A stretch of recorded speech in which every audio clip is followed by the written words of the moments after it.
Could you hand me a piece of paper and, paper and pen?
Hey everyone, how are you doing? My name is Ellen, and I am the executive director of the Hollywood Fringe Festival.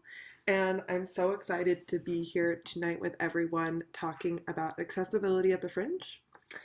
I am going to hand this over to an incredible panel in just a little bit.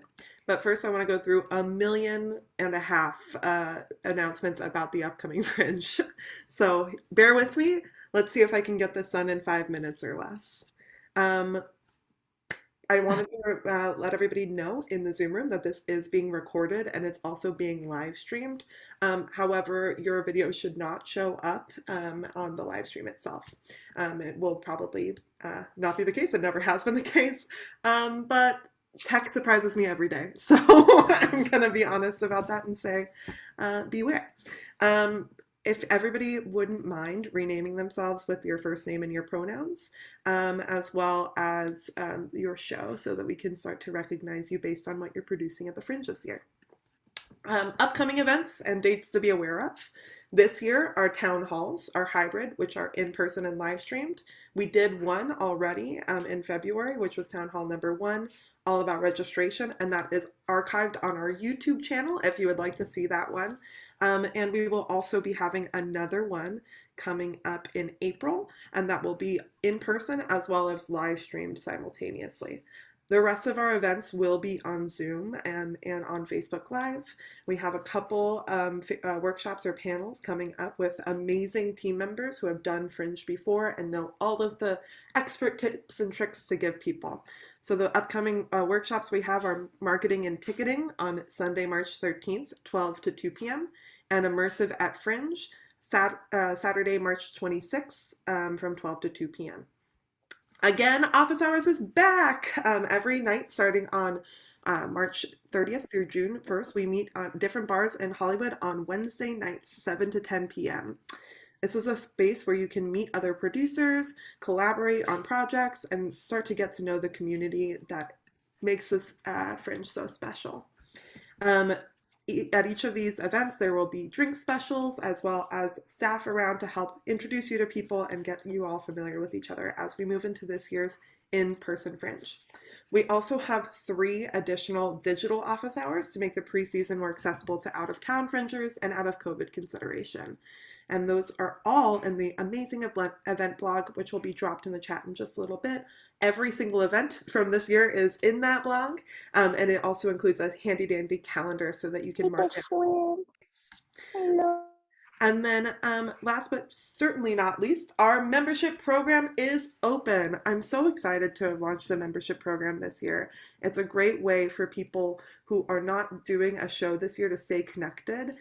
You'll get special access to events and all of these amazing things that are coming up, as well as merch discounts, things like that. It is a really exciting time to be at the Fringe. We are announcing this week, we just announced a fundraiser, as I like to call it, which is going to be a big raucous party at the 3 Clubs in Hollywood, which is a bar. We're going to have live band karaoke, balloon twisting, so many fun things to do that night. And it's going to be our first big event that we've done in person since the 2019 festival. So we're so excited to be back in community together.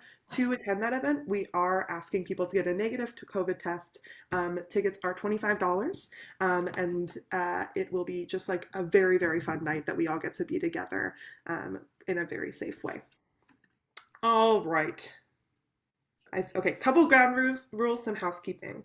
If you have any accessibility needs that aren't being met tonight, don't hesitate to reach out to any member of staff and we'll do our best to accommodate during the event. If you think of something after this event, you can always email support@hollywoodfringe.org. We are learning every day about how to make sure that everybody has their needs met at our events. And we just also wanted to say that in advance of any event this year, if you need to schedule an interpreter, just email support@hollywoodfringe.org and we'll make sure that that's available to you as well. We don't have many rules at Fringe, but we do take our code of conduct very seriously. If you register as a project, you and your team will be held accountable for the actions as you participate throughout the festival, like you should in any professional environment that you take part of. The basis of it is don't be a jerk and to be very kind to the people here at Fringe. Make sure that you're a part of this community that is uplifting and supporting each other as we move through some crazy times. All right, have fun tonight and know that we're all learning how to virtually Fringe alongside you. Tech issues are bound to happen. Feel free to DM a Fringe staffer if you need any Zoom support. This is a supportive space, so feel free to eat dinner, drink a tea or a cocktail, and get up frequently to do your thing during the event. If you need to turn off your video for any reason, that's totally acceptable, and we know that that is a need that many people have, especially as we're going through a very long evening tonight together. Okay, we'll be holding all live questions today until the end of the stream, but if you have anything burning in your mind as we're speaking, please feel free to use the chat, both here in the Zoom room and also on our Facebook Live platform. The Facebook Live questions will be brought into this space as well, so that we'll be able to answer those questions for you. All right, last but certainly not least in this section is our COVID chat. We're all coming into this new year of the pandemic with different boundaries and expectations, and we want to remind our community to treat each other with kindness and respect as we move into this new normal. We should all respect boundaries of touch, social distance, and more as we learn how to navigate this.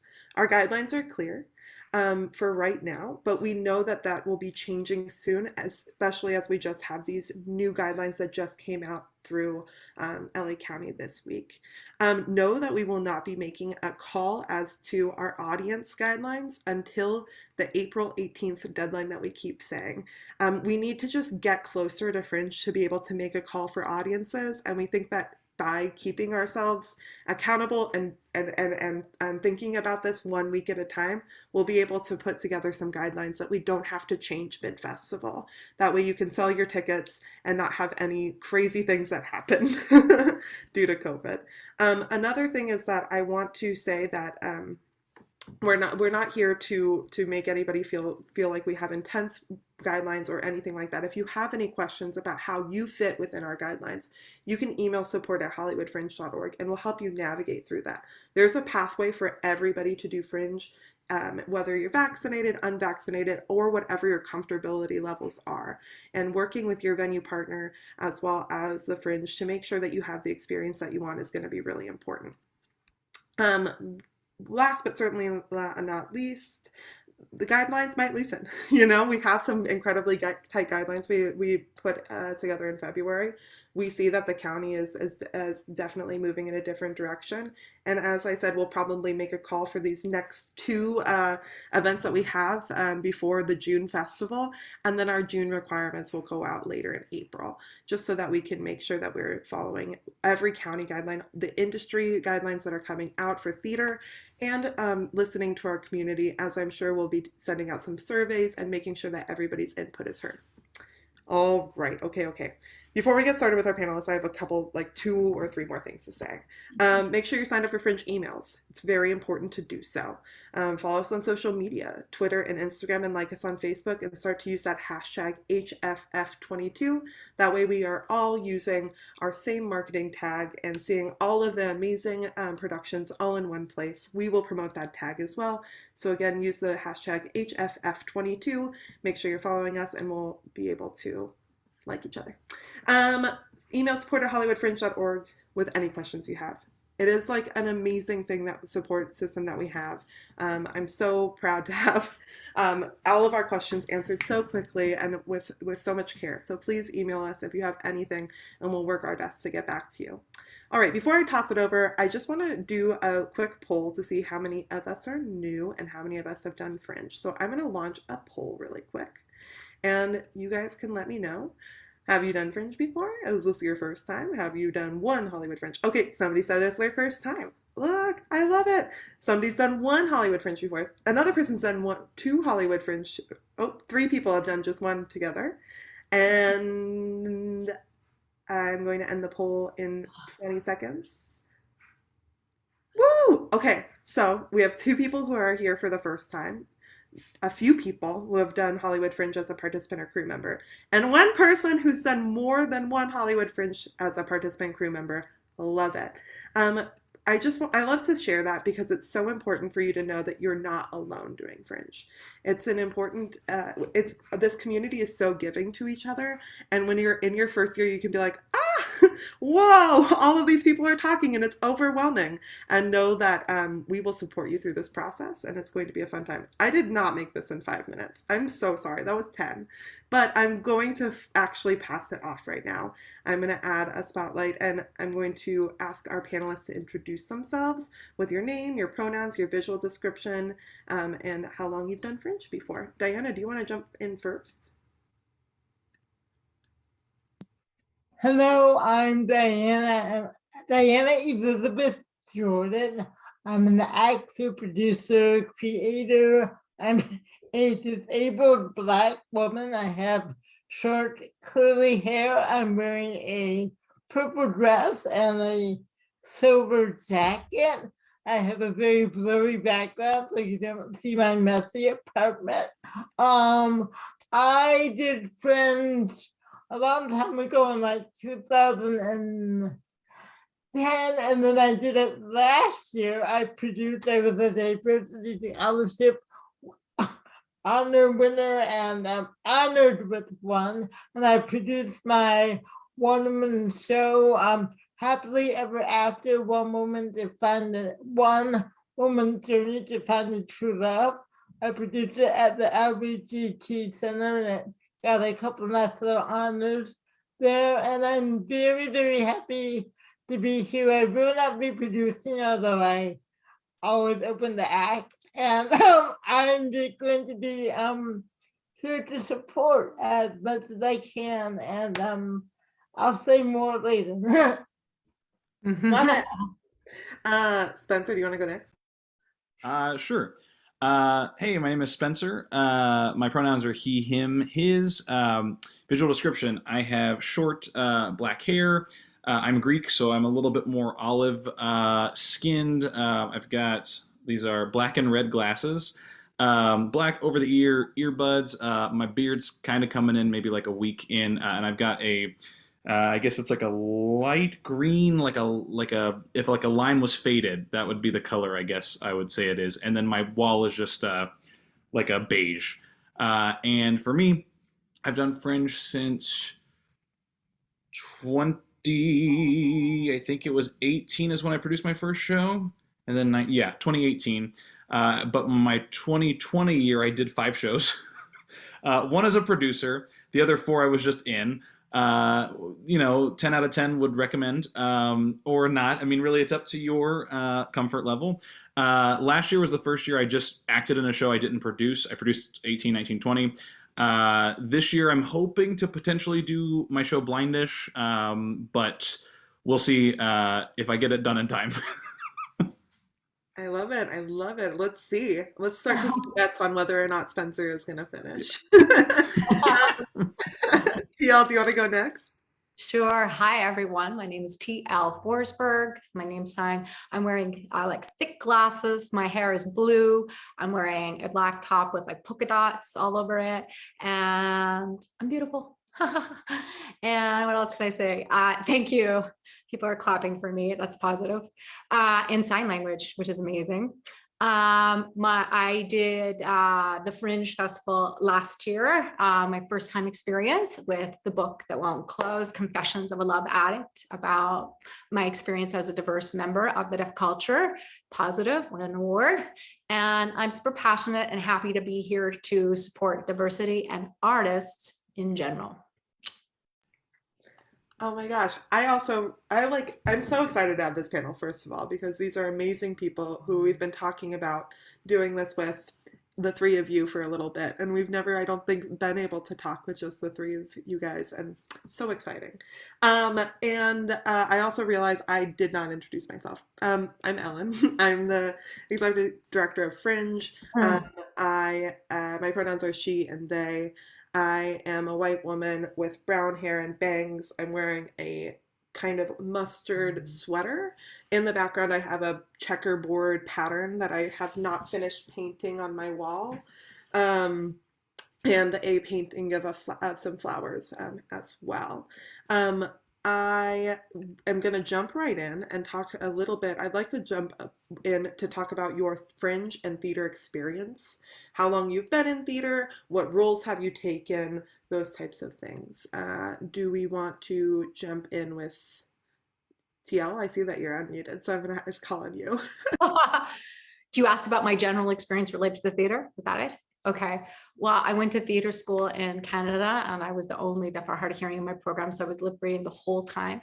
Actually wasn't really fully open or out of the closet about my deafness until my third year. I kind of like came out and they were like, oh, that makes sense why your speech is a little off. Anyway, that's an interesting experience about my hiding. Anyway, my, I say top experience related to theater was that I was a touring musician in the deaf culture for so many years. And because it's such a visual experience for the deaf culture, I had video projections and I had like deaf dancers and drag and like signing and music. It was a beautiful experience. It was very theatrical.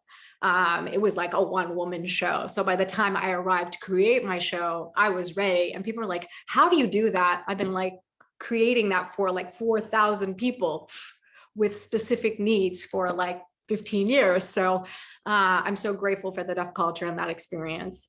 And then I wrote my one-woman show really out of necessity because I was in a wheelchair and couldn't walk, because I experienced so much discrimination from my culture about my decision to identify as deaf, hard hearing while speaking, and then decided I would speak the show myself as kind of my brand or message to the culture about the need to be more inclusive about the diversity inside of my culture.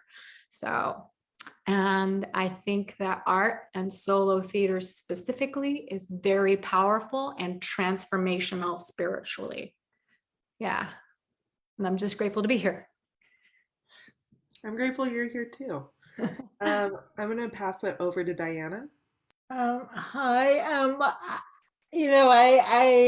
I like to say I entered the world in dramatic fashion. I have cerebral palsy, so I didn't breathe on my own for 45 minutes. The doctor looked at me for 45 minutes before I started breathing on my own. So I like to say, I've been a drama queen ever since the day I was born. But seriously, I did always wanted to act. I mean, I had an aunt who was an actress who died a year before I was born, so I heard stories about her growing up. I've always wanted to do theater. I was mainstream, so I had that experience of always being the only kid with a disability usually, and one of the only African-American kids growing up, or I'd say I was handicapped growing up, but that was the word we used. I went to college and I kind of designed a theater major. I have an MFA, but in acting, but along the way, there's been these barriers I've had to break through. Even though I think I've worked, I feel very fortunate. But to get to the Fringe, I created Happily Ever After. It started off actually as a 10-minute show I did in the storytelling workshop I did in 2015, going to learn how to be a facilitator. And over the years, it's like, oh, maybe this would be a show. And then I had a half-hour show, and then the pandemic hit, so I couldn't binge watch 24 hours a day, so I added more to my show. I got through 22 years of Law and Order SVU, and I needed something else to do that was more joyful. So I added it. Then I had the most amazing mentor ever. When I joined, and it was probably one of the most challenging, wonderful experiences I ever had. Challenging because it was hard, but I had this amazing support. And I will say, not only from the friend from Spencer, who was my mentor, and from TL, who we were friends before, and I think we have these wonderful connections. So yeah, that was it. I mean, I think like TL, you need to sometimes take your career in your own hands.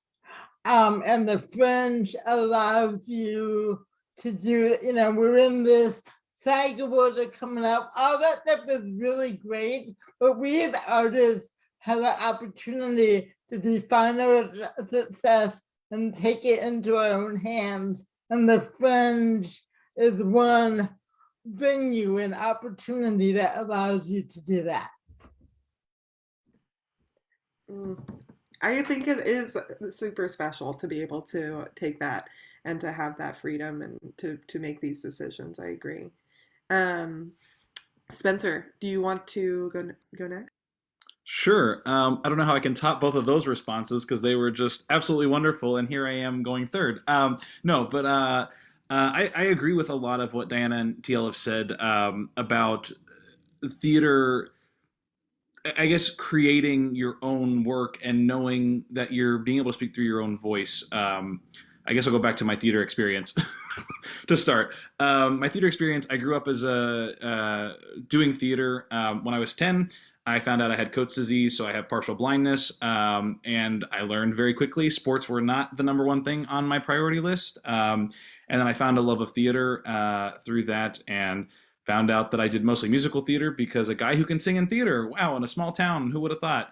And so I got a lot of parts that way, and then I moved out to LA and realized that's not how it works. But also, I had learned one big thing. I did a workshop back in January of 2020 where it was all for blind, low vision actors, and one of the biggest things we talked about was advocating for ourselves and discovering accessibility.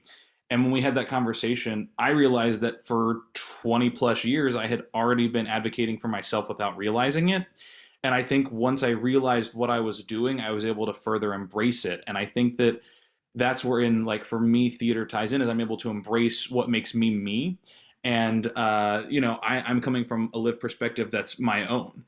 And I know that we've talked about, or we might talk about this too, is how, like, disability specifically, it's not binary. There's not like you either are or you aren't. There's an entirely different world of some may have more accessibility than others and some may not, but it's all within the same world that disability all comes from. And so I think that was something that I learned.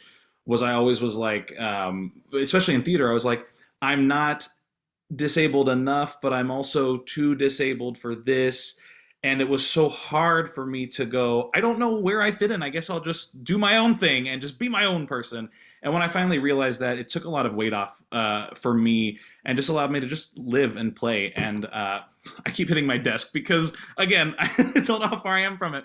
But I think, especially with Fringe, but in theater as well, this is a place for me to be able to play without feeling like there's that, like, weird judgment of me going, do I or don't I fit in? And I feel like I've always fit in, which is why I keep coming back and doing it. That was a very long-winded version for a Capricorn to explain, but that's me. Thank you. Yeah, I will now send it back. I really appreciate us jumping in with the fact that disability is a spectrum. And I think that was when, just to be quite clear, and I want to be clear with our audience members as well, Fringe did not have any accessibility initiatives before 2018. And when I actually started working on them in 2018, because I was like, oh, this is something that I should start to try and develop if we're going to develop programming. And then through that process, I was like, I fit on that spectrum because I was diagnosed with a chronic illness when I was 16, and there's so many access needs that I didn't even realize I would have to advocate for, that I have constantly been talking about since I was younger, that I just didn't realize there was a name for, or there was these kind of things. And I think that the beauty of the disability community is that there is this openness to change, and there is, and like kind of TL was naming, like, there has been changes, and it is basically what I'm trying to say is that all of you today are showing up and deciding to commit to the practice of disability justice, and it is a practice just like anything else is. And I think that making sure that it's something that you're developing every day and having be a part of what you want to move forward with as a producer is such an important fact, rather than just something you will go to a Fringe panel and check off a list, you know? So I kind of want to talk about that. Accessibility can mean so many things. It's intersectional, it's evolving, just like other movements. What does accessibility mean to you? Is it different from just disability inclusion? Does anybody have any thoughts there? Go ahead, Spencer. I'll start because I know everyone else is going to have really great answers. So for me, accessibility, for me, just as a general term, is just including everyone. And I know that's like really like literally the textbook definition of it, but it's including everyone regardless of disability, gender, see, I'm gonna forget everything, but you know, just race, ethnicity, social class, languages that you speak, like everything. It's just finding a way, or discovering rather, a way to literally include everyone. And I have a real quick side story to kind of dive into this. So, you know, a lot of times there are diversity scholarships at a lot of places. And there was one place, not Fringe, so I'll start with not Fringe, but there was one place where they had said, like, here's who we identify as people who would fit the diversity scholarship. Disability wasn't on there at all. And I had asked, and I said, do you consider people with disabilities diverse as far as the scholarship? And they said, we do, however, we don't have a staircase. So you have to keep that in mind. And there were two problems with that. One is that they put a blanket of everyone, like disability is this. And two, you just told us that there are going to be reasons that someone cannot get into your building. So that's another, like, that for me was like, ugh, I was like, okay, thank you for that response. I didn't even know what to say at that point, because I don't even know what I was talking about anymore. That just side story just made me really mad. But it's like that idea of, you know, for me, like, that clearly wasn't an accessible space. It wasn't an inclusive space, because not only were they just like kind of being like, well, we're just going to blanket statement all disability off because certain people may not be able to get into the venue, but also you're still excluding people because people can't get into the venue. Everyone should have access to the venue. And I think that's the biggest thing. I guess that's my biggest thing is literally including everyone, not just mostly everyone, everyone. Absolutely. I see TL nodding. TL, do you have anything to add there? It just reminds me when I got the wheelchair that my doctor ordered the prescription for the wheelchair, and then when I asked for a letter of support to get the ramp, he said that was forensic science and not his job. So I had to throw the wheelchair down the stairs, which I had fun doing, honestly. And many able-bodied people were really helpful with that. It was very dramatic for me, but it's a perfect example of, like, they give you one area and then they don't support you in another area. And it's just, it makes no sense whatsoever. Another example I think about is on New Year's Eve, I was sitting on a sofa with some friends, and it was a couple, and then there was a single person in the center.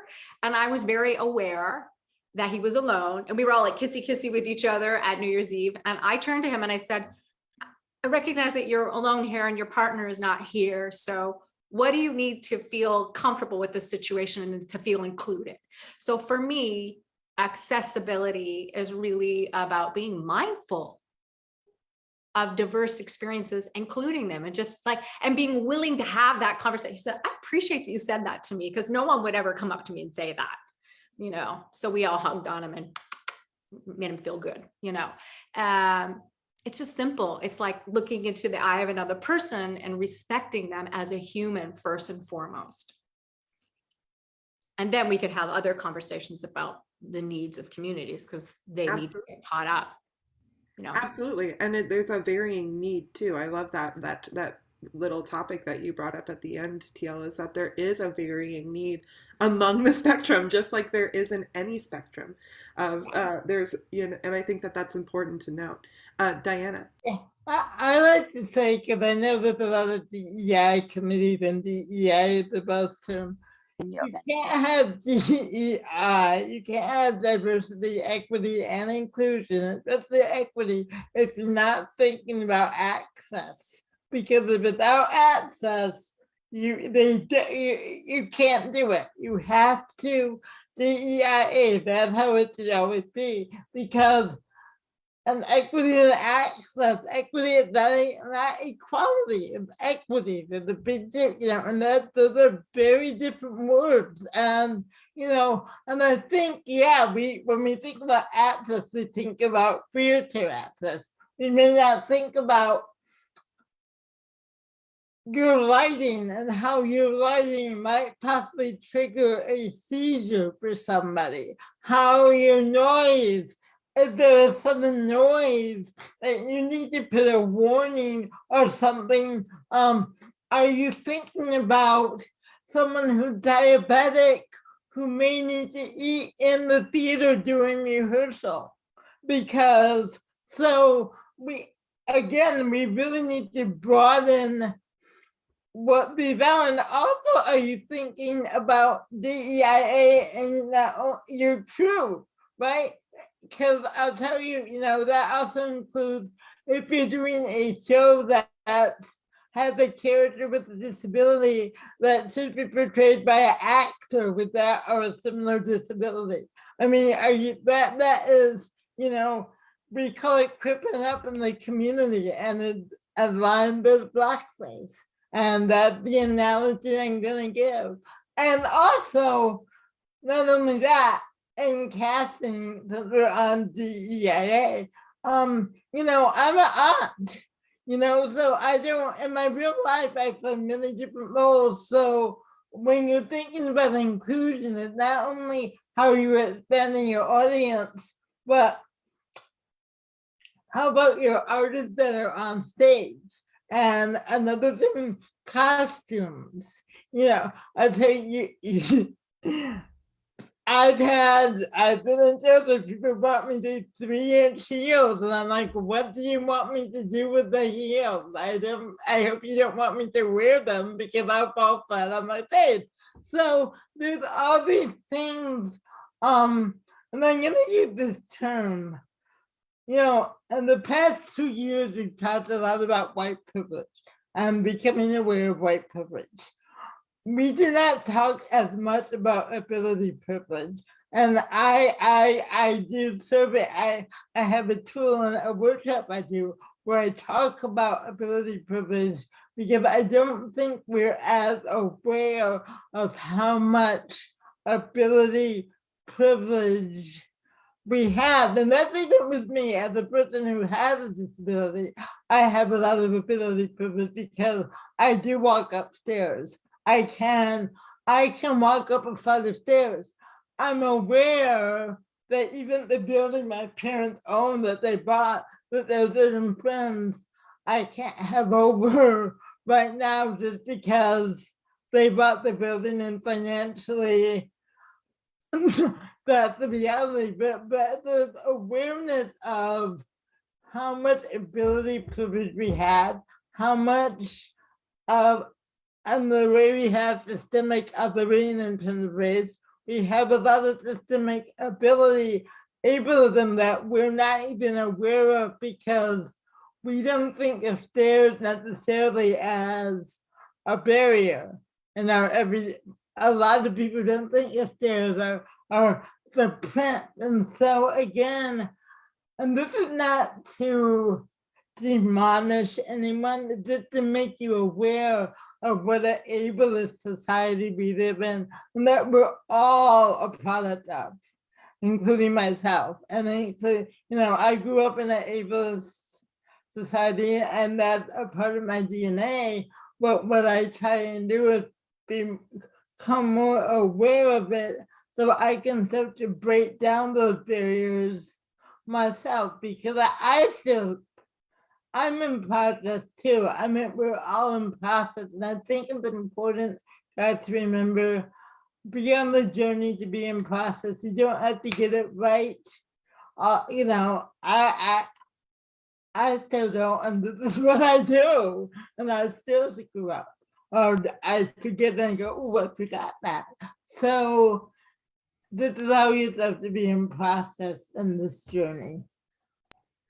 I kind of want to keep talking on this subject of the spectrum and of the things that people are able to, like the spectrum that we have to consider, when we're starting to think about producing. Because some people, when they think of disability access, they're like, is there a wheelchair space available in my space? Do I have an interpreter? End conversation. And I think that there's so much more than that. And so when you've started to plan your Fringe experiences, what are the things that you've started to think about? Or just in your, it doesn't even have to be related to Fringe, but what are some of the things that people can start to think about, including, because they should be also including wheelchair spaces and interpreters and these things as well. Go ahead, Spencer. I kind of touched on this at some point. I don't even know if it was in a meeting or what it was, but like for me, speaking from my partial blindness perspective, like I know that when I go to theaters, certain seats, if I sit in them, I'm not going to be able to see because I have half of the space I see. So if I'm sitting on the side where I can't see, I'm missing out on everything. Also programs, a lot of we're wanting to move digital because of COVID, because of wanting to save trees and all of that. I know that for me, going through a digital program on my phone is very inaccessible. And just having like a large print, even if it's like a laminated large print program that people can use and then return at the end of the show. Like these are simple things. Like if you're going to have programs, if you're going to have seats in your theater, like considering things that can be done without these don't take a lot of time. They don't cost a lot of money. There are things that can be implemented that even people with disabilities or without disabilities may also find that it's easier to see in a certain seat, or may want to have a hard copy program to see the show. Also, I wrote, if you have any handouts or if you send anything digitally, send out docx's, because screen readers can read docx's rather than sending a PDF with fancy font and colorful backgrounds, because the amount of times I've had to look through those and then go through and try to PDF to docx it so I can then change the font size and take off all the background. And so like those are some things. Sorry, Spencer, I didn't mean to interrupt you, but could you No, you're good. clarify docx? So Yeah. Sorry. Yes. Yes. So like Microsoft Office, when you type up something in Microsoft Office, one of the files you can save is a .docx document. I don't actually know what it stands for, but it's a file type that you can save, which then if you send it to someone else who has Microsoft Office, they're able to open it and manipulate it however they would like without changing your actual form. If you send a PDF, I have to go through and search PDF to whatever type of document. What is that called? Inversion changer thing. I don't. A document. Change it from a PDF to a docx. And so just little things like that. And this is again speaking just from my converter. Thank you, Ellen. Speaking from like my personal lived experience, these are things again. Seats, it's very easy to rope off. Like if someone's like, hey, I'm coming to the show, I need to sit on the right side of the theater.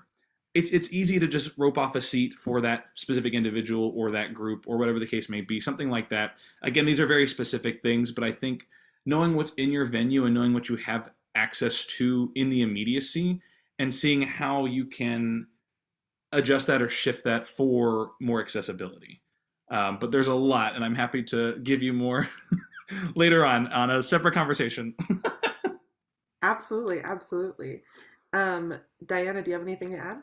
Yeah, I think, if asking, I mean, there are tons of resources, which Ellen will go over later, to ask, but my show was totally accessible. I had audio. Mine was virtual, became virtual due to my site.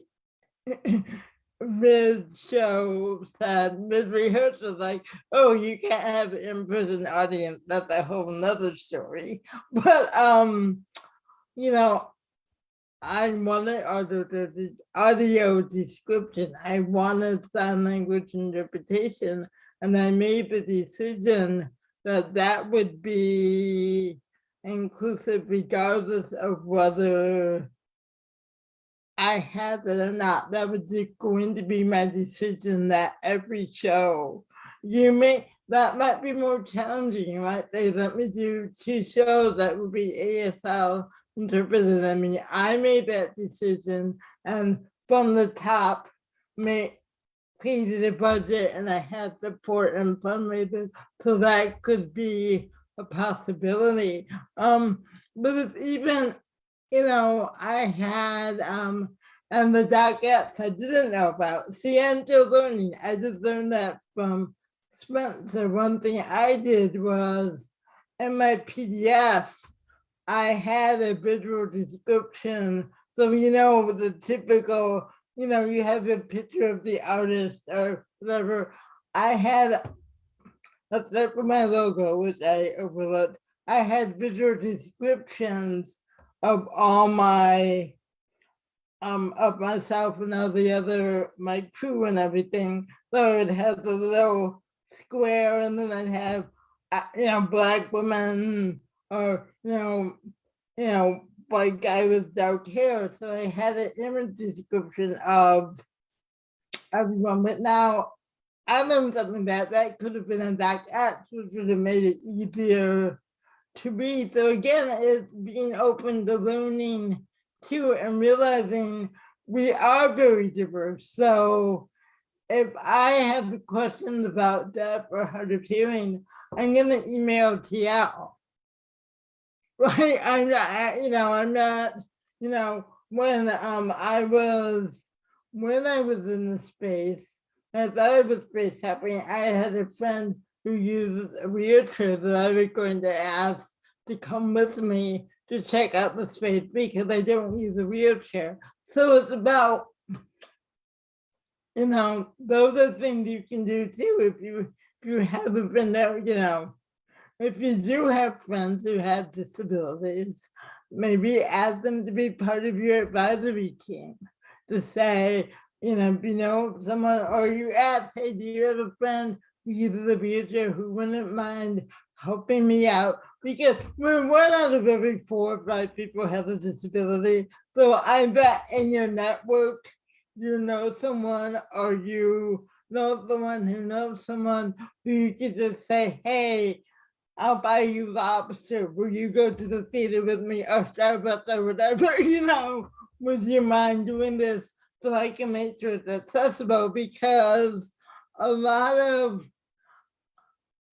theaters, and let me tell you this, they're well intentioned, but I went to one theater when I was looking for spaces, and they said, oh yeah, we're accessible. And I went to the theater, I thought, no, you're not. So again, it's just going to the experts or finding the best way, depending on how you prioritize what you want. Absolutely, absolutely. TL? Yes, I'm just hearing and taking in all of this feedback, and I had this idea, brilliant. It'd be amazing if we could have like a document of like, here is how you could create an experience that's positive for blind or disabled or deaf, just chunk, and say, if you pick 1 or 2 areas that you can improve your show, you get a special stamp on your poster saying that you're diversity, inclusive, friendly, some kind of a symbol that says you are a part of the movement, the change that we're trying to create. I just thought that would be cool. It's an idea, because I think people being producers become overwhelmed. They're trying to be actors, trying to be producers, trying to get people to come and get tickets and fill the seats in the theater. So they think, I don't have time for the disabled people. Like, I'm going to be honest. They're not worried about that. Oh, TL will take care of that. We have Diana, she'll take care of that. Right. So if you say, here, pick 1 or 2 areas, how can you just add it this year? I think that that's achievable. So I just want to mention that. And then the second thing is, I saw another theater at the last minute, they would like add people in. And there was a woman who was older, she was physically struggled. She had a walker, and they put her far away from the door. And then the show went on and she had to go to the bathroom. So she got up with her walker, the stage, interrupted the performance. And I thought, that's not mindful. They should have put her closer to the door. Right. So there should be a space that's reserved, and you could say, do you need to sit close to the door? Like, there just needs to be a space that's set up for diverse needs beyond any kind of label. And then I will say, if you're deaf, what we do, I know for Broadway shows, we always leave scripts at the theater. So sometimes deaf people will go to the theater before, when they're at dinner, pick up that script, and they'll go out to dinner and they'll read through the English of it so that they get the general idea. Or you can email the script in advance. And then also they can meet in the lobby area with the interpreter, and the interpreter will say, there are 5 characters in the show. This is the name sign for this character. This is the name sign for that character. And kind of like give them just help them out visually with like the signs of the show. And that really helps the deaf audience. And then the last thing I will say is that my show wasn't fully accessible because it didn't have the captions. If it had captions in the space, to me, that's full accessibility, because we have deaf who can't sign. And I understood and accepted that limitation. I SimCommed and spoke. My interpreter was ASL, but then my video uploaded had all the captions, and I paid for that. That was a part of my budget, right? So sometimes you have to work with the limitations of the space and just do the best that you can. But there are always ways to increase it. And I just want to say, I just recently got accepted into my first deaf festival with the show. It's been in the hearing culture, and it's been a little sticky. And the festival is in Canada, and they saw my show and they said it was superb. And it's called the Sound Off Festival, which means voices off. And I submitted thinking, you're not going to accept me.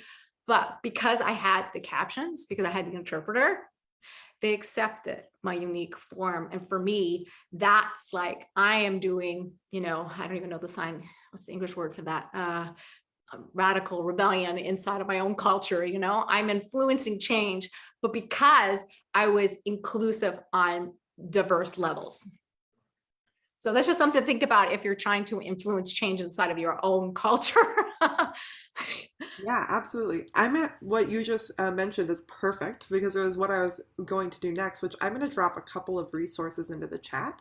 The first is a checklist that we came up with at Fringe about specifically how to think about your specific production. We came up with this last year. There's more than you can do than just what is on this checklist, but this is just a kind of list to kind of think about as you're planning your Fringe production, to make sure that you're making your space accessible and to kind of have some jumping off points. And the other thing I want to drop in here is Respectability has an incredible resource called the Hollywood Disability Inclusion Toolkit.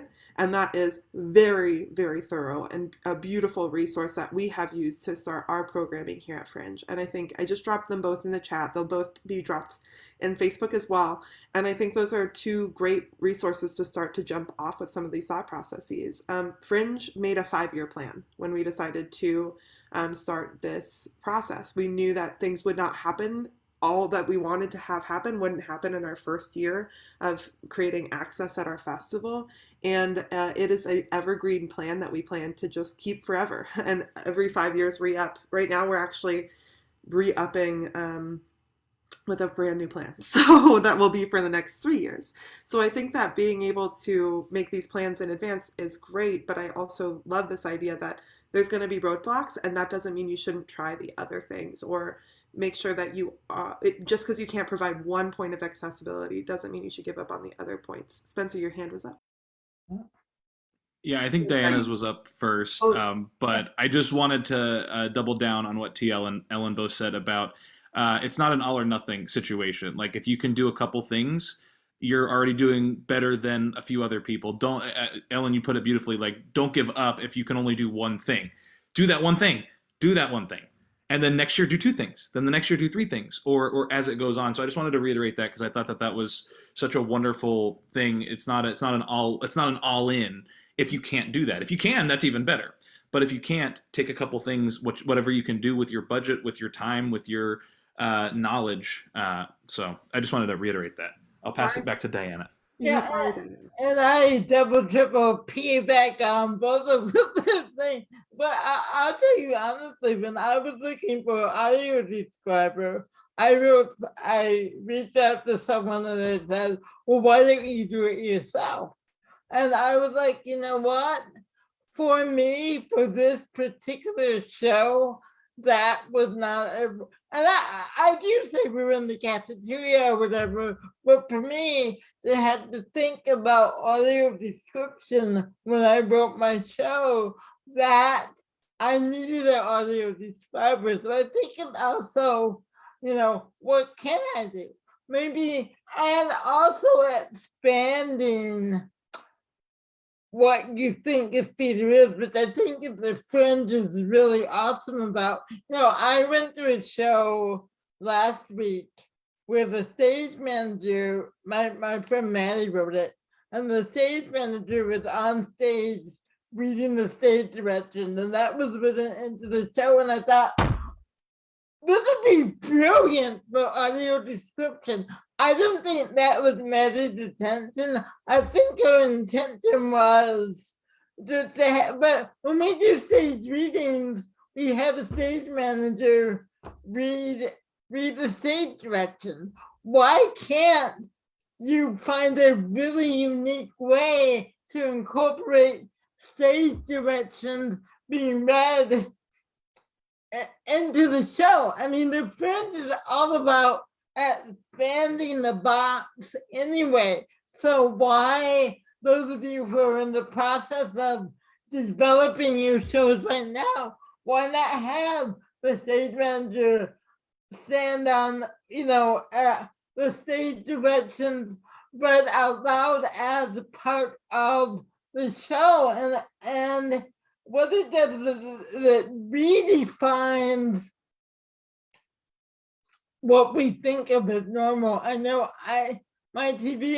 some of my TV shows, I have a smart TV that my parents gave to me because I couldn't afford it, but sometimes audio description comes on some of the Netflix shows, and I'll admit, for me, I have to get used to it. Why do I have to get used to it? And I remember my younger nephew was over here, and a show we was watching had audio description. Like, why is that happening? And I'm like, because you're not used to that. He really doesn't talk like that, sorry, but we're not used to certain things being normal. But the more we do things, I mean, I didn't give my pronouns 10, 12 years ago. I still have them. I don't remember doing land acknowledgements 10 or 12 years ago. We do them now more and more because it's normal. We do preferred pronouns because not everyone identifies as she, her, him, his, and we need to be respectful of that. So that's becoming a part normalized in our culture. So the more we can take those little steps, if you own a theater that's not accessible, then maybe you can add the audio description.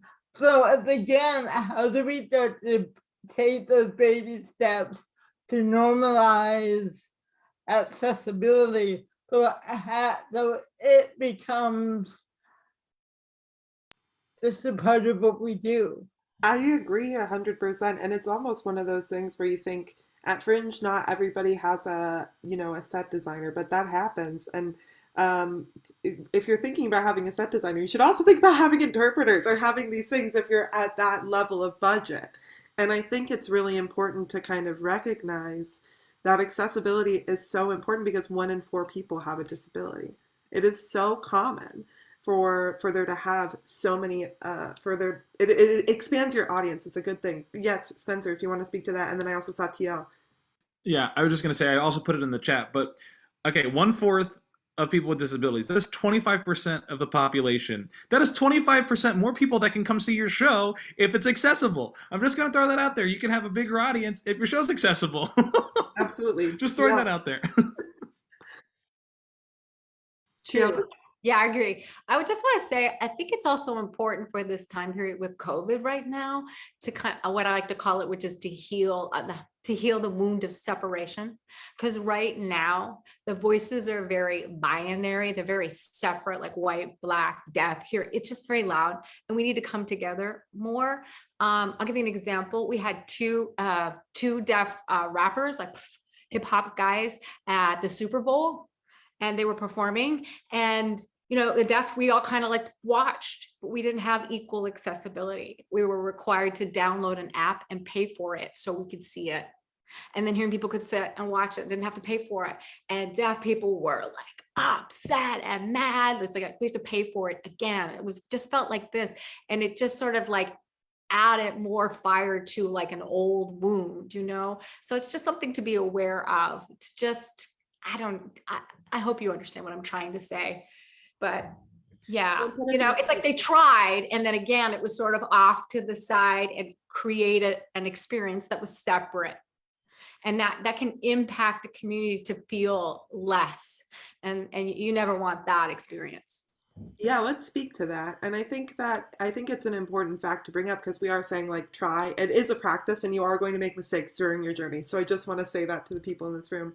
But how do we avoid making people feel tokenized or feel or not provide the proper access? What are some of the tips or things that you've experienced or can speak to about how to kind of be aware of that in your thought process about how, although we want everybody to provide as much accessibility as possible, regardless of their experience providing those practices, how do we make sure it's not disingenuous? Spencer. I was just going to say, we've talked about it a little bit too, is to just ask if you're not sure. I know like for sometimes it's like, again, going back to the whole idea of, either like, for instance, in my case, either you're blind or you're not.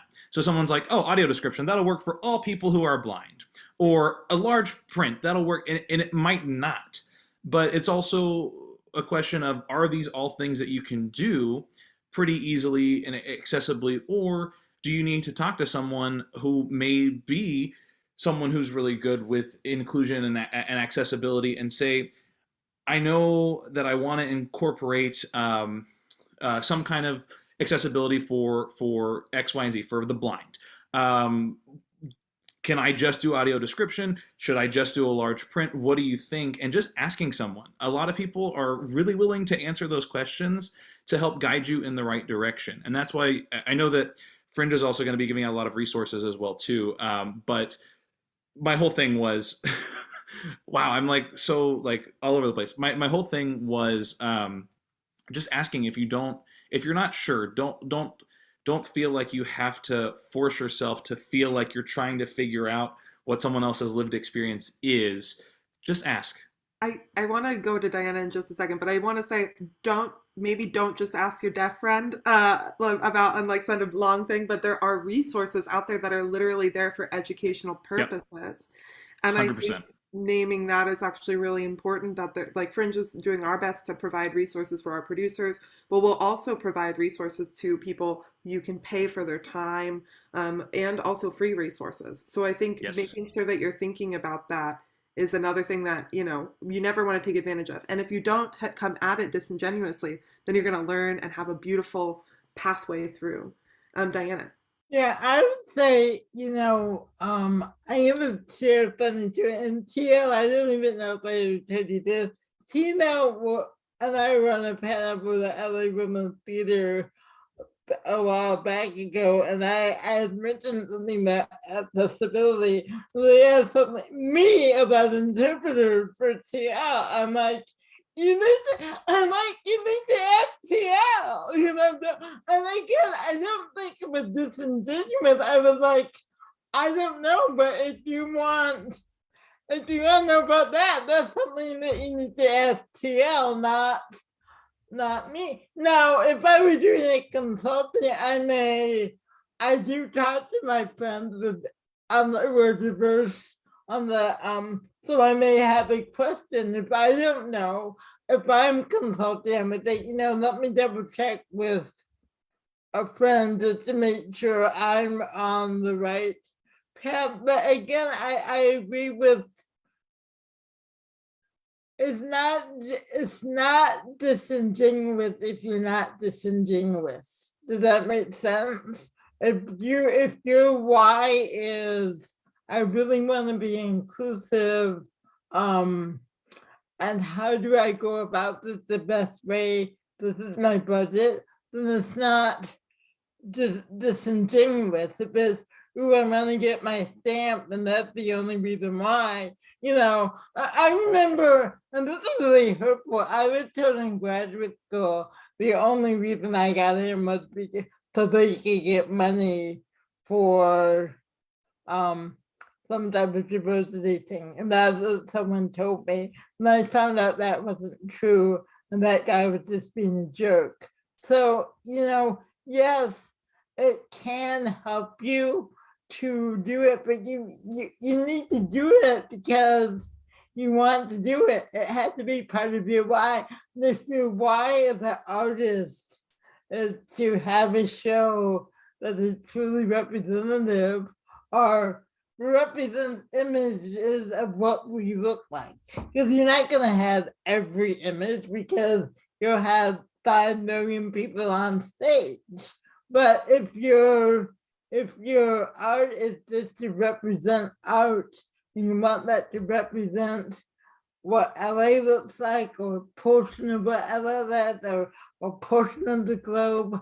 But again, it's not just, it's only disingenuous if you're doing it to be disingenuous. If you're really coming from a place of, and so I wanted audio description, I wanted ASL, I wanted all that in my show because that's important to me. I wanted TL to come see be able to see my show, and I didn't want to say you can only come on Sunday, August 5th. But that's something you may have to do, and then you just say, hey, market that show. Hey, on this show, I'm doing 3 shows. I can afford to have 1 show interpreted, so I'm gonna have this show interpreted, and then I'm gonna market the hell out of that so I can really reach out to the community and have the Deaf and Hard of Hearing community there, and that's where you go to your resources. So, that's it. Let's talk resources. So I love this, and I think it's feeding right directly into a question that we had, which is where do you start? Where do you find resources? On the Fringe end, how we are going to be putting out a participant packet for participants in a couple weeks. It'll be about 2.5 weeks. But by the next marketing panel, it'll be out in mid-March, and that will include resources for interpreters, for closed captioning, for audio descriptions, for people to advise you on your work if you're looking for an advisor, things like that, as well as just some check-ins and things that you can do. If you want to look at last year so you can get a head start, it's available at hollywoodfringe.org/participants. And then additionally, I really wanted to quickly screen share to show you what an accessibility request looks like on our website when you pull your ticketing list, because I think it's something it's new, and it's something that people will probably want to see. How things work right now through the ticketing system is while people are purchasing a ticket, there's a check, or there's like a open box where people can put in any requests that they have, any needs that they have, and then it ends up looking like this when you print out your thing. And if you see here, this person had a need they were going to attend virtually. That was their need for this event. But you see that's how it'll show up when you have your show. So that's it leaves space for people to be able to speak to many different issues, and I think it's important for you to put what you are providing already on your page. And we're working on getting that to be searchable as well. Maybe by this festival, maybe by the next, depending on how fast we can code. Those are some of the things on the Fringe end. But other resources, where have you gone to? Any ideas from any of you? Go ahead, TL. Well, Respectability has them listed on their website, but GLAAD, which is Greater Los Angeles Agency on Deafness, has resources like amazing. So, and they're top. And then the other one is National Association of the Deaf. So those are two, but for LA area, I would definitely say GLAAD is, and they're very supportive. And that's their full-time job. So those are two that come to mind.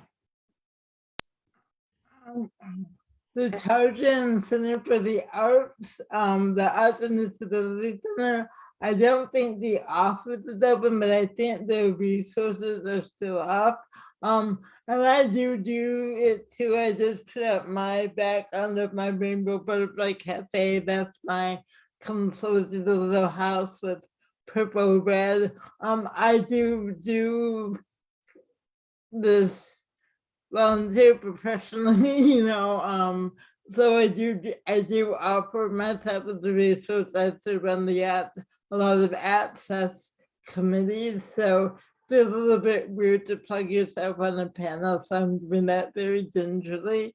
But I am in the book. Let me put it this way. I think my is in the book. So I am one person that you can, along with the, you know, there's a lot of great resources, but they're there, the resources are there, but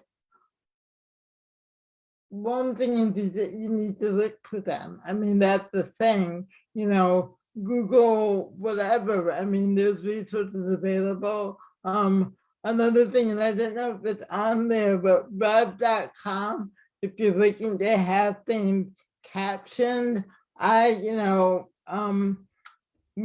I did, you know, you can have maybe a trailer captioned. Rev.com is not very expensive, and you can, it's rev.com, and they can caption a trailer for you. I think is for a 2-minute trailer is like under $10. So there you know, there are ways you can do things that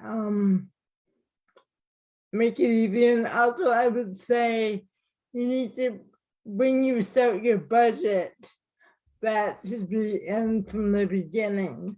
So again, when I looked at my money and what my needs were,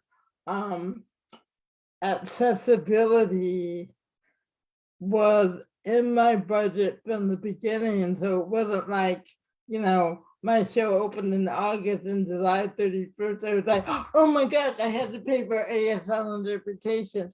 I wrote that into my budget from the beginning. So again, however you're prioritizing, even though it might be one show or one or two things, make sure that's in your budget from the beginning, or you're doing a fundraiser. Maybe your fundraiser is for accessibility, you know.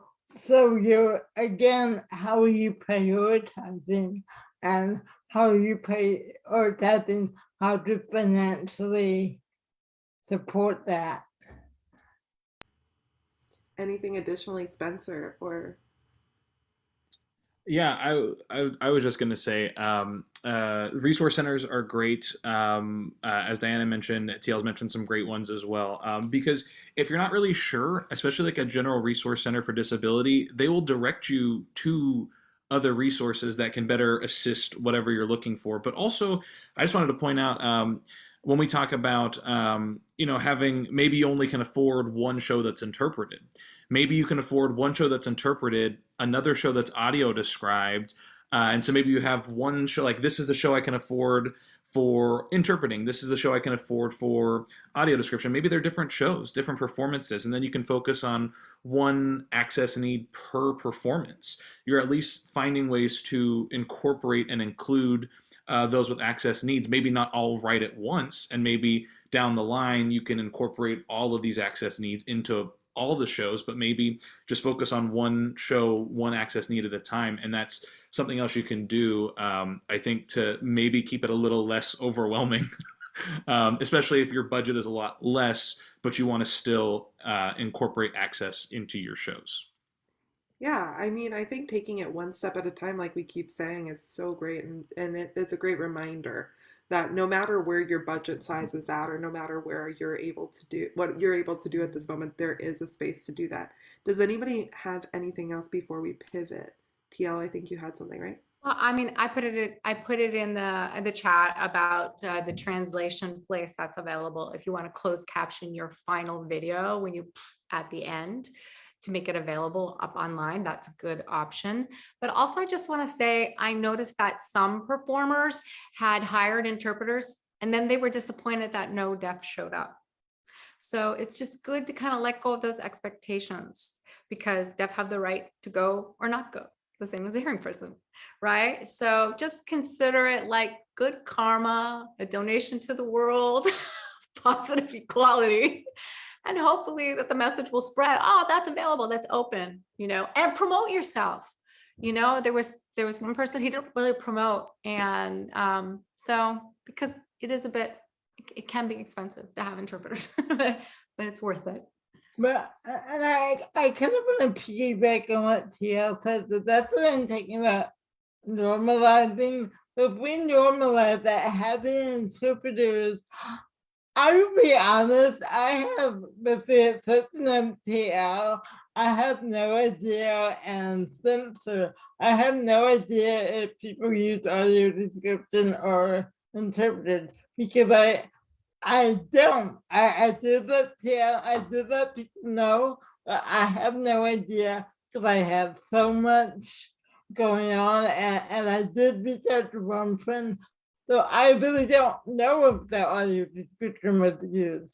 I just know I had an audio described because I wanted that inclusion just to be, this is what my production company does when I do a show. But I think TL's right. It's like, and I think that's when it comes to that. Why are you doing it? It's like, if you're doing it, and then if you're doing it only because you want the people to come out, you're doing it because you want to be someone who says, I'm always inclusive. And I also think that,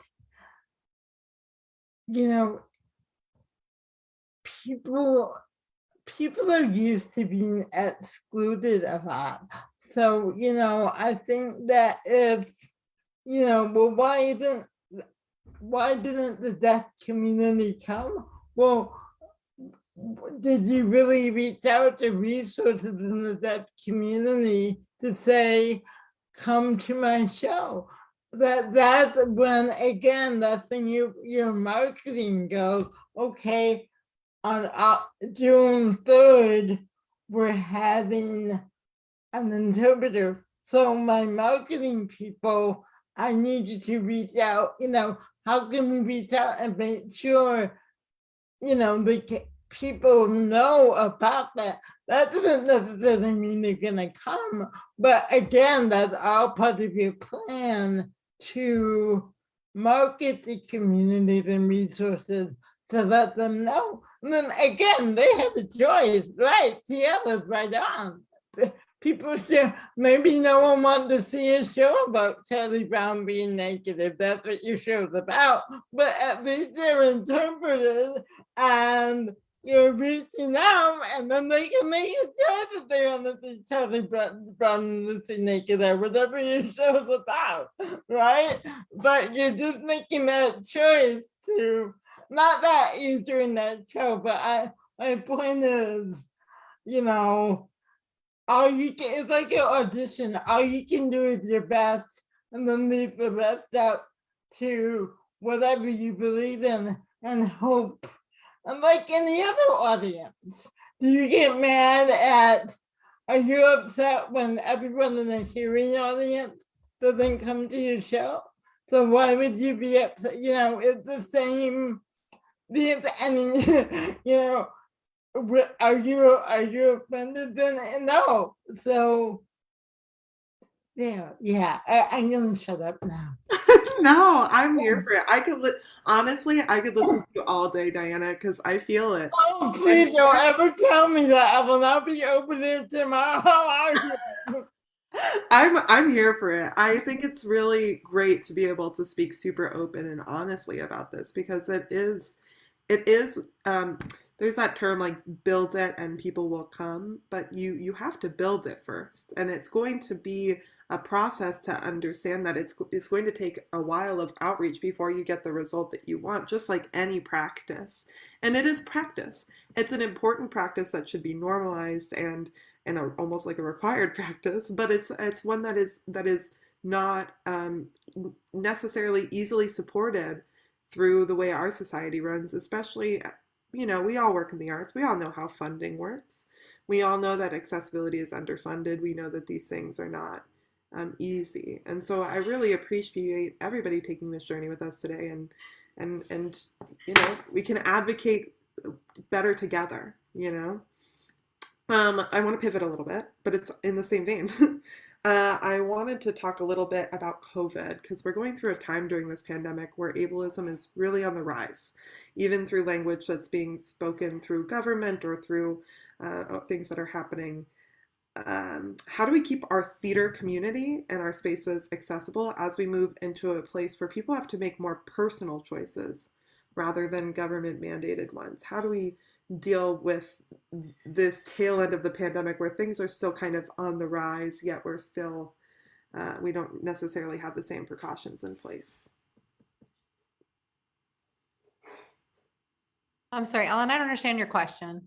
Can you say it again? Yeah, it's talking about how we're going through this period where things are shifting. People were really heavy into bringing accessibility into virtual spaces, or were very heavy about making spaces accessible while there was all these COVID precautions, which required them to have less audiences or required masks or required certain things that provided easy accessibility. How do we kind of keep this movement going post-COVID and while we're moving into a space where there's a lot of ableism that's being talked about when people are talking about how we're moving forward in the pandemic? Going back to normal being a key part of that. Go ahead, Spencer. This is going to be a very general answer, but ultimately respect people's needs or their desires. I think I'll say something specifically with masks. Even when masks mandates are lifted, people may still want to wear a mask. It's like, just let them wear a mask. Like, that's fine. Also, the same thing with access needs. If people need an access need, it kind of feels like it's the same kind of, not the same, but the same idea of just allowing people to do what they need to enjoy your show. If it doesn't really affect your performance or your anything, it shouldn't matter. Like, you can wear a mask if you need a specific seat. I think my whole point is to just respect people's needs or their boundaries and just let people live their lives. That's I guess that's like a very general statement. But also, it's just something to think about. It's like, maybe I guess the mask example is now what I'm sticking with. Maybe some people feel more comfortable being right next to each other without masks on in a space. Maybe someone is like, I would really prefer to wear a mask and be in the back corner and have a seat next to me. In that case, I feel like that's also an access need, because it's adding this thing specific. And I'm just like on COVID now, but specifically with COVID, it's something that's still pretty new, and we're not really sure long term how COVID is kind of working its way through the world. That I think throwing in that it's an access need in kind of a different way, but it's also still in the same vein of, if that's a request that someone has, if you're able to accommodate it, it should just be fine. I think I've said the same thing like 4 times and just rephrased it every time. But No, that's what I would say. Respect people's space. Yeah. Go ahead, Diana. I would just hope that we don't go back to normal. We go to new and redefining what normal is. You know, I hope in some ways we keep more of a hybrid in terms of theater, because I think we've learned that, yeah, there's nothing like performing in front of a live audience. And I will be honest, I miss that. However, because of hybrid and virtual, my friends in New York got to see my show because I have a hybrid. I kind of have a movie version of my show, which is now being part of the NAACP Black Excellence, and a childhood friend of mine saw my show. So people who remember that kid. So I think it's redefining what normal is. And again, there's been this point, how does I asked the question about them, how does someone, again, if they need to sit in the corner by themselves, how does that negatively impact your show? Right? How does somebody who, so some of us are, someone may have tremendous anxiety, and you may not see that anxiety in our mental health are sometimes less visible disabilities. And my cerebral palsy is obvious. My anxiety disorder is not. And I don't always talk about it. I do talk about it, but it's something that is less visible. But I, still is, I don't drive. Still, the idea of getting on the bus is not. I'm not there yet. I haven't been on a public bus in 2 years. I'm not there yet, I'll be honest. So again, if an actor says, hey, I need this or I need that, how our audience member, you have to ask yourself, how is it hurting my show? Right? Is it because if it was okay last year, why isn't it okay now? Right? We were very willing to do this 2 years ago. Why do we have to stop and go totally back to things? Because not everything was great pre-pandemic either. I mean, there's a lot of things. What lessons have we learned during the pandemic that we can take with us? Tia talked so beautifully about healing. What lessons can we take that can heal us so we go forward in a different way and not go back to the way it was? But what can we take from the pandemic to go to better and do differently than we were doing 2 years ago?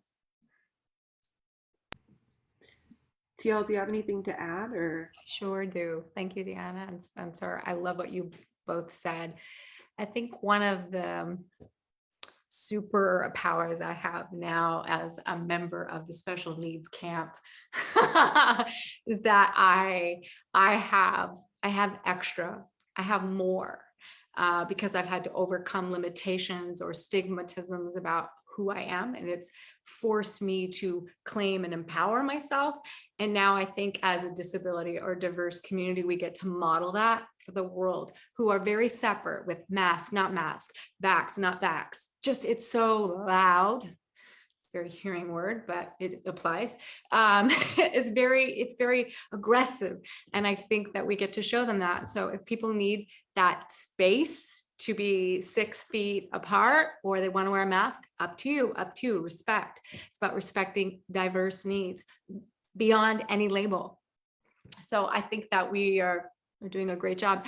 And also I want to say that the hybrid model of the live stream where people could watch and the performance really was an opportunity for me as a performer to up my game, because I had to transition from a stage show that was very mime expressive with sign to being like camera appropriate. And it was a different experience, and it was a benefit for me as an actor to go through that growing process.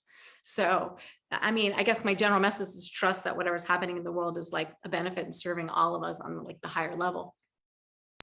Yeah, totally. And I think from the Fringe perspective, our number one goal is to make sure that all producers are operating from a place of empathy because we've all been going through a different pandemic. You know, some people have been working since day one, and some people have worked from home and still get that opportunity. Some people have been doing that with greater risk than others, and kind of being able to have that spectrum and know that everybody's comfortability level is going to be different, and the more empathy we can meet each other with is going to just make this community stronger. And yeah, I'm excited to see how that happens, and I think we have the right community to do so. Um, I wanted to just ask one more question that I have. I mean, I have like a pocket question or two, you know, but I want to give some opportunity to others to ask questions after this one. So if you have a question, think about it. We're going to have Q&A after this. Where to from here? What is a wish list that you might have for future fringes? What do you think is on the horizons? What are some, what would you envision in that future?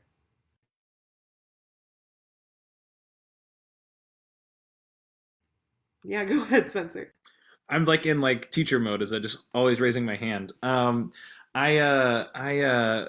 think to start, I will say what TL said about having like the stamp of like this show is accessible is such a great idea, and I think like as we're starting, that's something that can be done. But in years, like you know, a couple of years down the line, that's not a need anymore because all shows are accessible, and that's just kind of like the expectation. And I think that that would be my wish list. Is just the expectation of doing a show is that it's accessible and inclusive of all, regardless of need or access. And I think that that's like that might be a stepping stone is showing what shows are accessible in the interim, and then just it becoming an expectation that all shows are accessible. Absolutely, absolutely. TL, Diana?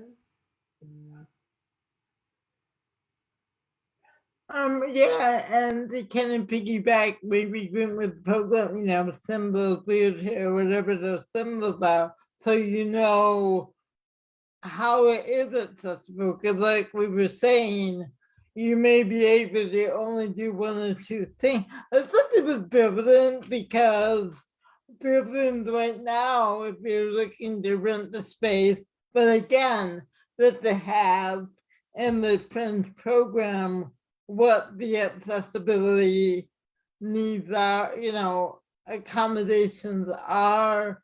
And of course, I just want to see more artists represented and on stage and crew, that becomes and more artists feeling there is a space for them to create and share stories. I think that's what's so beautiful about the Fringe. We're also more producers just producing shows that whose artists, performing artists reflect the globe, right? The intersectional images that we have. Yeah, I really believe, we talked about frontline workers a lot. I believe artists are essential workers. I really, really do. And I'm watching the news right now. We have this thing going on in Ukraine, not this thing, a war. I'm not gonna call it a thing, it's a war. We have a war going on right now. There's a lot of fear. Art is always gonna be there to be a healer. And I just think that the more we can be inclusive and accessible, the more we can invite people into those spaces who can and feeling accepted and that you have a place when you've been marginalized is a form of healing, right? So if you can go into a space and to go into a space as an artist and you've been marginalized and you're in a performance space where you can express your art is a form of healing. So I would like to just see that healing that is our nature, is what we do, whether we're aware of it or not, we are healers, we are. Even if you watch a movie, that can be healing, you do theater. But I just like to see that continue to grow and us for us to be mirrored and say, hey, we're doing great. What's the next step? So we're always on the journey and we don't, we're not, well, so we never rest on our laurels, but once we get to the point where we don't need the symbols, but what can we do next? So we're always continuing to challenge ourselves to what can we do next. All our children, what's next for us? We're always challenging ourselves to do better, or not do better, but what's the next step to expansion on our journey here? Tia. One line that I have from my show that's discrimination represented by a hearing person is an actor that was a part of my group and had watched my show develop for 6 months. And she said, you know, I never would have known you were deaf if you didn't say anything. And it's because I speak pretty well. But she watched me for 6 months. It was amazing to me, sort of the ignorance about it. And I added it into my show. Gotta be careful with me. I'll put you into my shows. And then she saw me at Trader Joe's just recently and she had the mask on and then I couldn't understand her. And I was signing and my speech was a little different. And she was upset with me because it looked different. So I guess I'm sharing that because I want to expose people to the real behind the stories experience of diverse individuals. As Spencer said, the spectrum idea, I wish that people would stop thinking that deaf means that you can't hear anything or that you can't speak at all. That's not a fair representation of my culture, but that's a stigmatism that just like beats me up. So my point, I just want to continue to see the beautiful real life experience of diverse people that shows their humanity. That's it. So we come closer and realize we're not that separate from each other. You know, so that person who sat next to me who said that negative experience, I just have to hope over time that they'll be like, oh, and then they meet another deaf and they go, oh, you're that kind of deaf. You're that kind of deaf. And they start to kind of improve. And then the ignorance and the lack of competence sort of like increases a little bit more. I just want to expose people so that they can like rip off like a layer of their own ignorance and become willing to say, I don't understand your experience, teach me, or connect with me, not just like avoid me because they're afraid of making a mistake. So to me, it's about exposure and connection amongst each other and our humanity. And I did want to add one thing. As a you as band artist and whatever, you may also need consultants too, because for example, if I hire a deaf actor to do my show, I would only hire a consultant because I'm hiring an actor to do my show, not necessarily to serve as my sign language consultant, you know. So again, you know, if you're hiring an actor, their job is to act, not to also be your accessibility person. So again, you know, in fact, I'll be honest, I was not my accessibility coordinator for my show. I hired, and that to give someone at some point, I think even Spencer and other people go, Diana, you can't do it all, you have to act. I'm like, oh yeah, I have to act. That's my show. So again, I'm lucky that I had resources, but I didn't do my, as a producer, I had meetings, but I did not do my accessibility for my show because I had people who wisely told me that would be too much. So my point is, again, you may not always, if you are including artists, you still meet with disabilities or artists who are deaf, and there is a distinction. I'm gonna say that, you know, you may also need to say, have consultants and not rely on your hire your actor to act and look for resources for your accessibility. Yeah, go ahead. I don't know who went first, but go ahead, you two. I was just going to say, tacking on to Diana with the idea of separating the actor and a disability or a diversity consultant as two separate individuals, which I agree with wholeheartedly. I also think if, let's say, for example, you are writing a show about, say, a character who's deaf, but you don't identify in that community, you better have someone who does to help you know how to write that character and how to create that experience, because it's not coming from a lived experience if you don't have that experience already. And that's another great way to incorporate a resource of someone who maybe lives that experience, who can help you make that character realistic, or maybe tell you, hey, maybe don't write that character if you don't have that experience, and have someone who does have that experience write that character for your show. And I think it's like, again, with the resources, it's not necessarily just like, how do I have interpreting services? How do I have audio description? How can I make my characters, if they have disabilities and I don't live that experience, how can I make them realistic and treat them as humans and characters?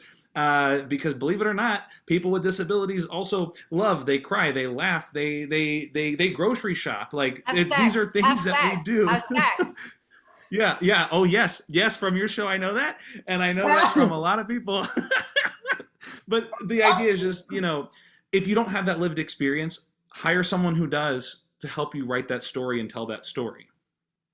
And maybe cast them as the actor of that story, because maybe they can portray a character with lived experience because they have that lived experience. TL. Yeah, I do use that resource to support and become educated. I have had so many experiences, mostly negative, where I was cast and had a conversation very directly. Is the character hard of hearing or deaf? And there was, oh no, hard of hearing, lip reads, and the hearing consumer is ignorant and they just wanted my name or my look or whatever. And 3 days into shooting, they said, oh, you can't hear, you can't lip read, you can't. And I'm like, if I'd known that, I wouldn't have accepted the role. I would have given it to a better match person, a more deaf person, to be respected culturally. And now I'm offending my culture. Now I'm not the best representation for this role. And now I'm trying to be the consultant and the actor and the star of the film. It's horrible. It puts so much of a burden on the diverse artist. So, I mean, it's really a self-advocacy issue also for those of us in the community. But yes, like, take care of yourself. Say, I'm not going to be responsible for that. There needs to be a separate consultant. And it's really about respecting that culture. You don't know that culture. So educate yourself and respect them. And you'll learn, and the art will be so much better for it. I just want to quickly piggyback on that because the question of culture, it is a cultural experience. I have a friend with a disability, but with experience, not a trained skill. And again, this is again, we're in society, in our artistic culture, playing disabled wins you Oscars, right? And we're talking film, I think it wasn't until recently Tiny Tim were finally starting to play by little boys and girls who have disabilities, as opposed to. So I ask you to this point, if you're writing a show and you want to include a character with a disability, you don't have that experience. I think that's a reason why, to ask yourself why. And I'm just being really honest from my heart. So I'm just speaking on this is the opinion of Diana Jordan and nobody else. So this is not a friend. But I ask yourself why, because I think to you, if you're a Caucasian artist and you think, I don't know what it's true about being a Black person, so because I want to see what it's like to be Black. So I'm gonna, well, are you black? No, but I'm just gonna write about the experience of being black and play Harriet Tubman. You wouldn't do that. I mean, that's considered blackface. So again, I ask you, is it because you want to do that as an actor? What is that experience? So again, that's just something to really think about, because we talk about cultural appropriation. I just think it's something to really think about when developing characters. If you're writing a show and you decide to write an African American character, more than likely you're gonna let the hire African American artists to play that role. Therefore, if you're writing a show, you want to include a character who is deaf or a character who has a disability. Why wouldn't you look for an artist to bring that with that or similar disability or who's deaf, whatever, to bring that to life? Because in any other cultural situation, I think you would do that. And if you think of disability as a cultural identity, which is I do. That's why I say I'm a disabled Black woman, because that is a cultural identity for me. I wasn't always there, but now I wear that with pride, because I don't want to hide anything about myself. I do still say I'm 29, but I don't, but I don't. All right, 30. I say I'm 30 now. I'm up to the age. But, it's all about being part of. We've been taught so much to hide, and for that part of ourselves to be shame. And I just don't want that shame. So it is for many people now in the disabled community a cultural identity, just like any part of my other identities that I have. So that's another thing to think about in terms of hiring artists, and writing your shows. If you can be inclusive, then it authentically include that in the performance as well. All right. Do we have any questions in the audience? You can feel free to say it out loud, or you can throw them in the chat. While we're waiting for those, unless there's somebody immediately I want to ask. Oh, I see Ruby. Ruby, let me pin you here. You can go ahead and unmute and ask your question. Oh, Ruby, you're still muted. Okay. Sorry about that. So for my show, there's gonna be a lot of dancing because I do my drag character Ramon, and he does spiritual cheerleading and dancing. Would I need to get an interpreter for the dance lyrics to, like, how do I basically help people for the dancing portion? And now that I'm saying it out loud, I'm like, what if they can't dance? Or like, what if they're in a walker and they don't feel comfortable dancing, or like creating a space for wheelchairs so that they can have space to dance? Is it audience members that are dancing, or is it characters? Audience members, got it. Yeah. I mean, they don't have to. Everything's consent based, but I lead the audience in like movement and dance movements. I mean, I think that's beautiful that you're just like creating a space for diverse people to decide how they want to express themselves. So let them do that. Maybe they'll have the walker and they'll go, you don't know what to do. And that's the beauty of the moment. It sounds really beautiful. I think that's great opportunity. As far as, the dance experience, I mean, the interpreter will be there to interpret the music and support the experience for them to decide if they want to participate. And deaf people are super astute. They'll pick up they'll be like ahead of the game, Okay, great.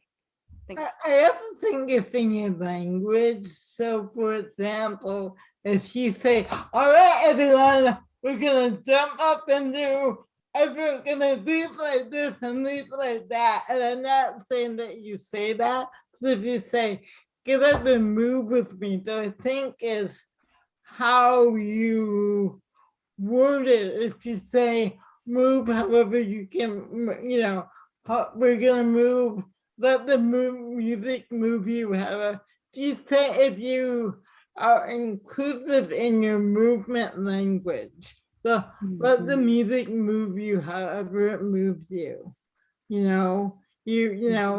How wherever you are, move from wherever you are, and let the music move you however it moves you. Well, so again, it's the language you use. Say we're going to move, and then everyone stand up. Whatever that is, and also there are look in the resources.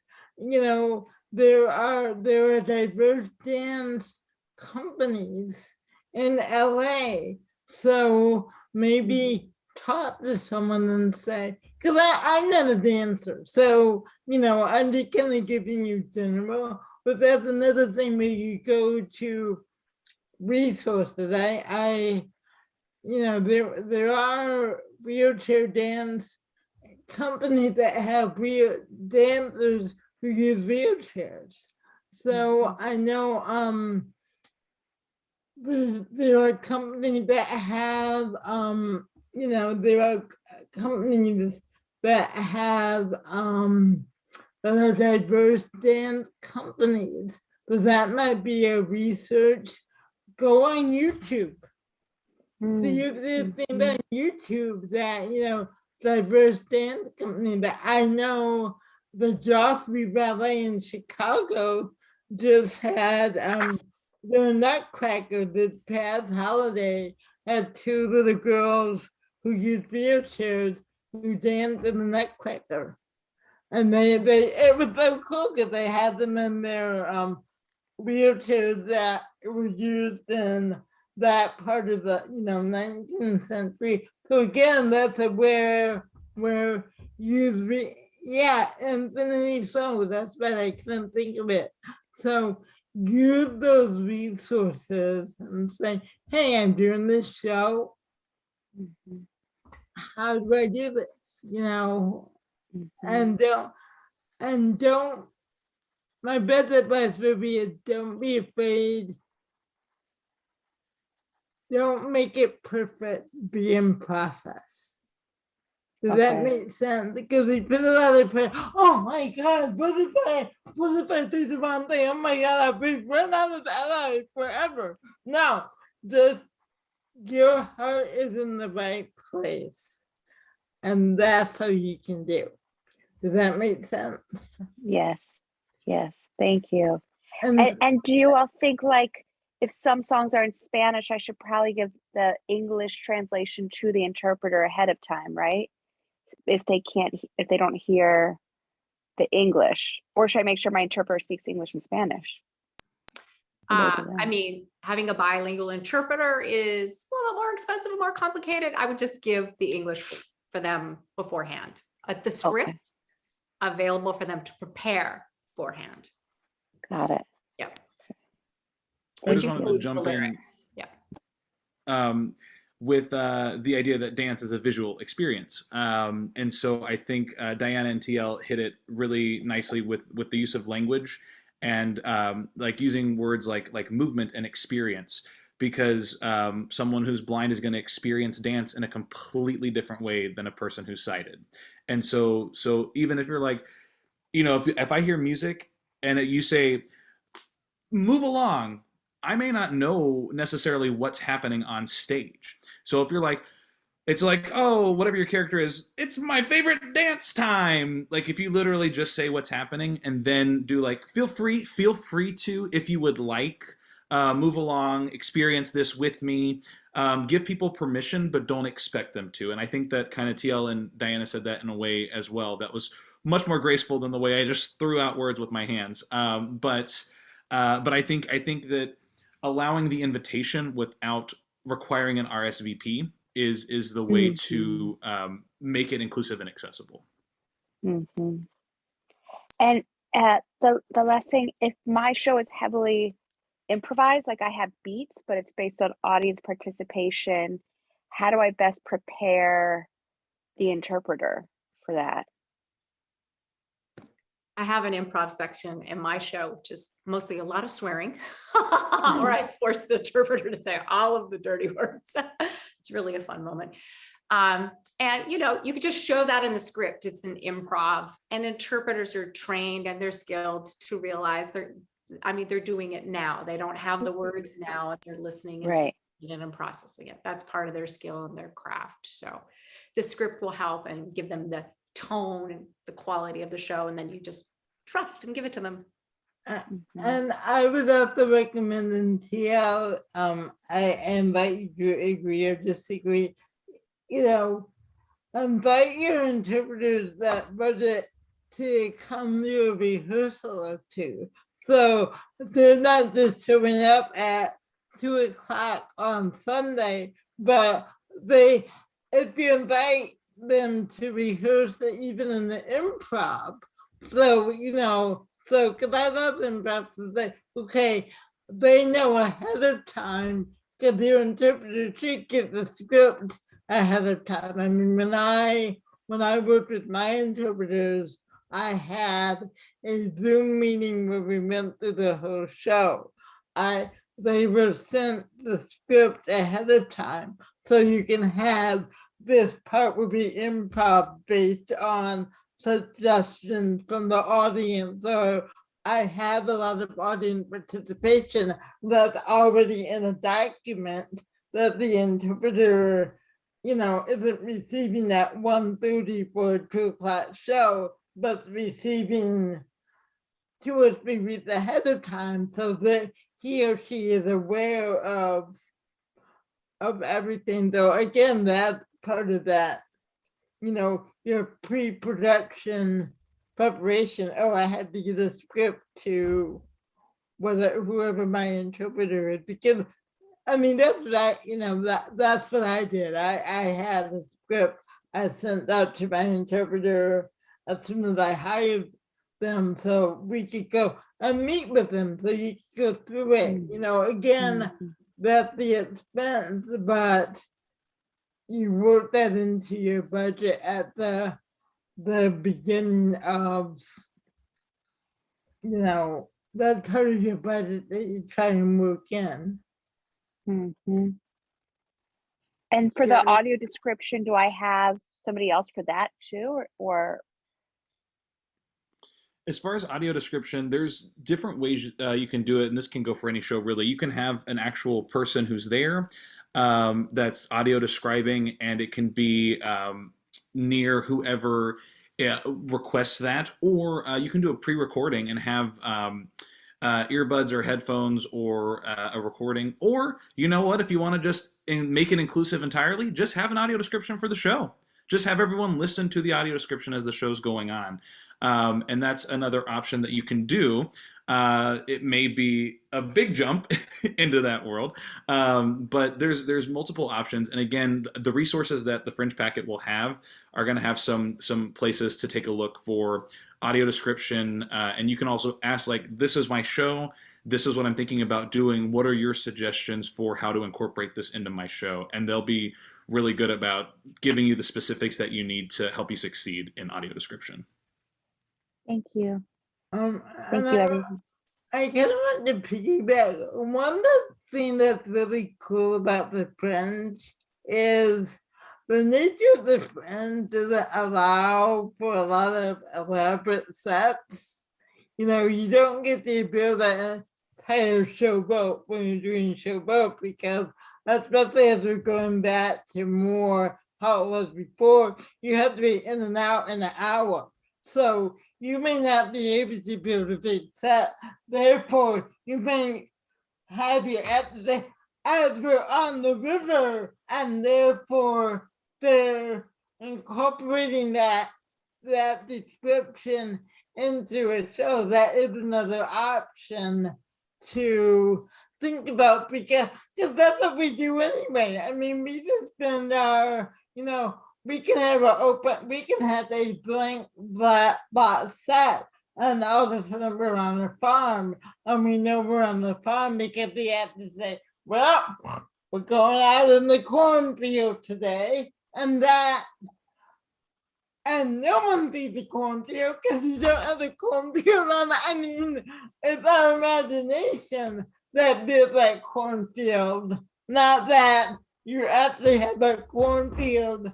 No, and so that the image of the cornfield can totally be given by your actors, but when you make it more visual, you add that audio description there too, so that the way that you incorporate it into the line, because we tell stories, but again, like I said, the nature of the fringe doesn't allow you not to necessarily have these big elaborate sets.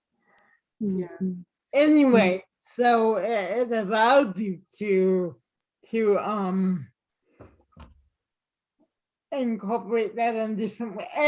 And again, maybe like I say, the fact that you're asking questions, you're like 100% there.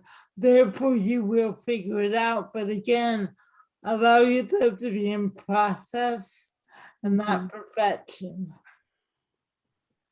Right? Thank you. I feel Yeah. like you're a perfectionist, and I'm going to stop you from going there because I know that's why. So I'm inviting you to go to Perfection Anonymous and just be like, I can just be in process, and that would be awesome. Because your heart is there already. So I want to acknowledge that for you as well. Okay. Okay. Thank you. Thank you. All right, my friends. Appreciate y'all. It is 9 o'clock, so I think we should probably end this panel. If you all have more questions, please feel free to email support@hollywoodfringe.org. Even if we can't answer specifics, we can try and push you towards some resources or some things that we have gathered as people are going through this process, because we know that it is going to be crazy, but it's so exciting to be here doing a full festival this year back in June. I can't wait to see everybody at all of our future events. I'll see you guys later. Bye, everyone. Bye.